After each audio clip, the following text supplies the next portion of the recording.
নমস্কাৰ।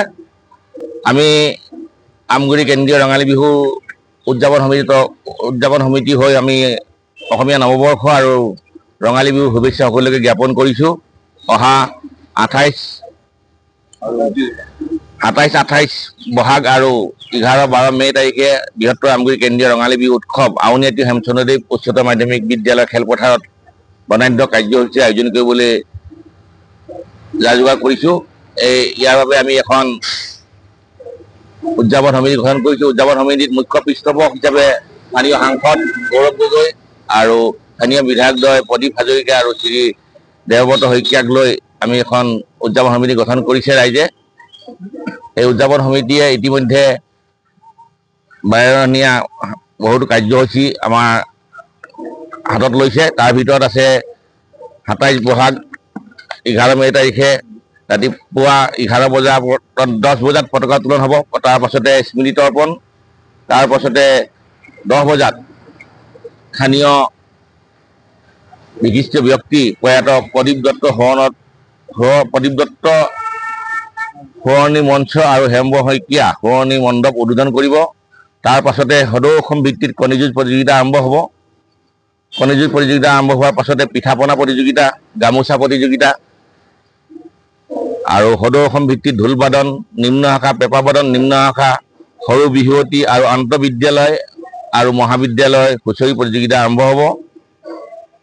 ইয়াৰ পাছতে সন্ধিয়া 5 বজাত স্মৃতিগ্ৰন্থ চিৰিলুইত 2025 উন্মোচন কৰা হ'ব আৰু সন্ধিয়ালৈ বিশিষ্ট শিল্পীৰ দ্বাৰা আমাৰ সাংস্কৃতিক সন্ধিয়া আছে। সাংস্কৃতিক সন্ধিয়াৰ আগতে আমি এইবাৰ এটা নতুন কাৰ্যসূচী আপোনালোকৰ হাতত লৈছোঁ। সেইটো হৈছে কি, কৃষিভিত্তিক, যিহেতু আমাৰ বিহুটো কৃষিভিত্তিক, সেয়ে আমি 3জন কৃষি কৰ্মৰ লগত জড়িত ব্যক্তিক এইবাৰ বিশেষভাৱে সমন্বয় জনাবলৈ যোগাৰ কৰিছোঁ। তেখেতলোক 3জন 3টা ক্ষেত্ৰৰ পৰা আহিব। এজন ধৰি লওক কৃষিৰ ফালৰ পৰা, এজন খাদ্য শস্য কৃষি, এজন হ'ল ফুলৰ, এজন হৈছে আমাৰ শিপিনী। এই 3গৰাকীক আমি এইবাৰ বিশেষভাৱে সমন্বয় জ্ঞাপন কৰিম আৰু বিশিষ্ট ব্যক্তি সমন্বয় অনুষ্ঠান আছে। তাৰ পাছতে সাংস্কৃতিক সন্ধিয়া হ'ব। সাংস্কৃতিক সন্ধিয়াৰ পাছতে সেইদিনালৈ আমাৰ প্ৰথম দিনা কাৰ্যসূচী সমাপ্ত হ'ব। তাৰ পাছতে দ্বিতীয় দিনা অৰ্থাৎ 28 বহাগ 12 মে পুৱা 9 বজাত সাংস্কৃতিক সন্ধিয়া, বাৰেৰহণীয়া সাংস্কৃতিক সন্ধিয়া শোভাযাত্ৰা, সাংস্কৃতিক শোভাযাত্ৰা আছে। সাংস্কৃতিক শোভাযাত্ৰা হোৱাৰ পাছতে আমাৰ সন্ধিয়ালৈ আমাৰ বঁটা বিতৰণী সভাত আমি বহুতকেইজন বিশিষ্ট ব্যক্তিক আমন্ত্ৰণ কৰিছোঁ আৰু তাতে আমি বহুকেইজন ব্যক্তিক আমি সমন্বয় জ্ঞাপন কৰিম। তাৰ পাছতে সন্ধিয়া 7 বজাৰ পৰা হ'ব সাংস্কৃতিক সন্ধিয়া। সাংস্কৃতিক সন্ধিয়া উদ্বোধন কৰিব আমাৰ পৃষ্ঠপোষক স্থানীয় বিধায়ক শ্ৰীযুত প্ৰদীপ হাজৰিকা ডাঙৰীয়াই। এটা জনপ্ৰিয় কণ্ঠশিল্পী আমাৰ আহিব, দীপান্বিতা ডেকা। তাৰ পাছতে আমাৰ এই কাৰ্যসূচী সমাপ্ত হ'ব। ইয়াৰ কাৰণে আমি সমূহ আমগুৰিবাসী তথা আমাৰ স্থানীয় ৰাইজৰ পৰা আমি সহায় সহযোগিতা ইতিমধ্যে সদায় পাই আহিছোঁ। এইবাৰো তেনেকৈ কোনো ব্যক্তিক্ৰম হোৱা নাই। অনুষ্ঠান প্ৰতিষ্ঠানে আমাৰ এই কাৰ্যসূচীলৈ সহায় সহযোগিতা আগবঢ়াই আমি এই উপাহতে তেখেতসকললৈকে আমি ধন্যবাদ কৃতজ্ঞতা জ্ঞাপন কৰিছোঁ আৰু আমি সকলোকে এই 2 দিনৰ কাৰ্যসূচীত অংশগ্ৰহণ কৰি আমাক উৎসাহিত কৰিবৰ কাৰণে আহ্বান জনাইছোঁ। ধন্যবাদ। বৃহত্তৰ আমগুৰিবাসী ৰাইজে অহা 11 আৰু 12 মে তাৰিখে 56 সংখ্যক বাৰৰ বাবে বৃহত্তৰ আমগুৰি কেন্দ্ৰীয় ৰঙালী বিহু উৎসৱ আয়োজন কৰিছে। গত বছৰৰ দৰে এইবাৰো আমাৰ উৎসৱৰ লগত সংগ ৰাখি বিভিন্ন ধৰণৰ প্ৰতিযোগিতা লগতে সাংস্কৃতিক কাৰ্যসূচী আয়োজন কৰা হৈছে। 11 আৰু 12 মে'ত দুদিনীয়া কাৰ্যসূচীৰ ভিতৰত আমি 11 তাৰিখে সদৌ অসম ভিত্তিত ঢোল বাদন প্ৰতিযোগিতা, পেঁপা বাদন প্ৰতিযোগিতা নিম্ন শাখাত অনুষ্ঠিত হ'ব আৰু সৰু বিহুৱতী প্ৰতিযোগিতা আৰু আন্তঃ মহাবিদ্যালয় বিদ্যালয় পৰ্যায়ত আমি হুঁচৰি প্ৰতিযোগিতা আয়োজন কৰিছোঁ। লগতে আমাৰ পিঠা পনা, গামোচা প্ৰতিযোগিতা আৰু সদৌ অসম ভিত্তিত আমি কণী যুঁজ প্ৰতিযোগিতা আয়োজন কৰিছোঁ।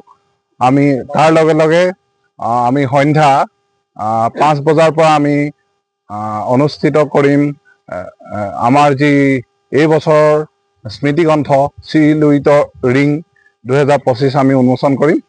তাৰ লগে লগে আমাৰ সেই অনুষ্ঠানতে আমগুৰি সমাজ জীৱনলৈ বিশিষ্ট বৰঙণি আগবঢ়োৱা আমি 13জন বিশিষ্ট ব্যক্তিক আমি উক্ত অনুষ্ঠানৰ সম্বৰ্ধনা জনাম। তাৰ লগে লগে আমি 7 বজাৰ পৰা প্ৰথম দিনাৰ সাংস্কৃতিক সন্ধিয়া আমি অনুষ্ঠিত কৰিম। এই সাংস্কৃতিক সন্ধিয়াত জোনবাই গুণগুণ গুণাৱতী খ্যাত আমাৰ মনোজ বৰাই কণ্ঠদান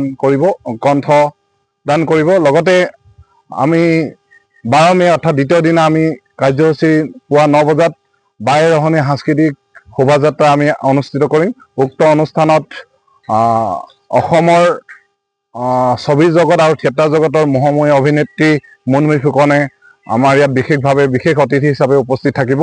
লগতে আমি আমাৰ সন্ধ্যালৈ আমি 3জন কৃষকক আমি বিশেষভাৱে সম্বোধন জনাম আৰু সেইটো সময়তে আমি বঁটা বিতৰণি যি আমাৰ প্ৰতিযোগিতা অনুষ্ঠিত হ'ব তাৰ বঁটা বিতৰণি আমি অনুষ্ঠান আয়োজন কৰিছোঁ। লগতে আমি তাৰপিছতে আমি সন্ধ্যা 7 বজাৰ পৰা দ্বিতীয় দিনাৰ সাংস্কৃতিক সন্ধ্যা আমি অনুষ্ঠিত কৰিম। উক্ত অনুষ্ঠানত অসমৰ বহুকেইটা জনপ্ৰিয় সাংস্কৃতিক গোষ্ঠীয়ে আমাৰ অনুষ্ঠান পৰিৱেশন কৰিব। তাৰ ভিতৰত চৰাইদেউ যিটো আমি সামাজিক মাধ্যমত আপোনালোকে দেখি আছে বহু চৰ্চিত আৰু বহু জনপ্ৰিয় চৰাইদেউ সমন্বয় হুঁচৰি দলে আমাৰ বিহু প্ৰদৰ্শন কৰিব। আৰু লগতে অসমৰ জনপ্ৰিয় কণ্ঠশিল্পী দীপান্বিতা ডেকাই উক্ত অনুষ্ঠানটিত সংগীত অনুষ্ঠান আয়োজন কৰিব। দ্বিতীয় দিনা সন্ধিয়া 5 বজাৰ পৰা অনুষ্ঠিত কৰিম বঁটা বিতৰণি আৰু কৃষক সম্বৰ্ধনা অনুষ্ঠান। উক্ত অনুষ্ঠানত বৃহত্তৰ আমগুৰি অঞ্চলৰ 3জন বিশিষ্ট খেতিয়ক, এগৰাকী আমাৰ শস্যৰ লগত জড়িত, এগৰাকী ফুলৰ লগত জড়িত আৰু এগৰাকী আমাৰ শিপিনী, এই 3গৰাকীক আমি কৃষক সম্বৰ্ধনা অনুষ্ঠানত আমি সম্বৰ্ধনা জ্ঞাপন কৰিম। লগতে আমি তাৰপিছতে আমি 7 বজাৰ পৰা অসমৰ মঞ্চত আৰু সামাজিক মাধ্যমত বহু চৰ্চিত বিহু দল চৰাইদেউ সমন্বয় হুঁচৰি দলে আমাৰ ইয়াত অনুষ্ঠান পৰিৱেশন কৰিব। তাৰপিছতে অসমৰ জনপ্ৰিয় কণ্ঠশিল্পী দীপান্বিতা ডেকাই উক্ত অনুষ্ঠানত গীত পৰিৱেশন কৰিব। গতিকে সমূহ আমগুৰিবাসীৰ লগতে শিৱসাগৰবাসী ৰাইজক 2 দিনৰ কাৰ্যসূচীতে উপস্থিত থাকি আমাক উৎসাহিত কৰিবলৈ আমি অনুৰোধ জনাইছোঁ। ধন্যবাদ।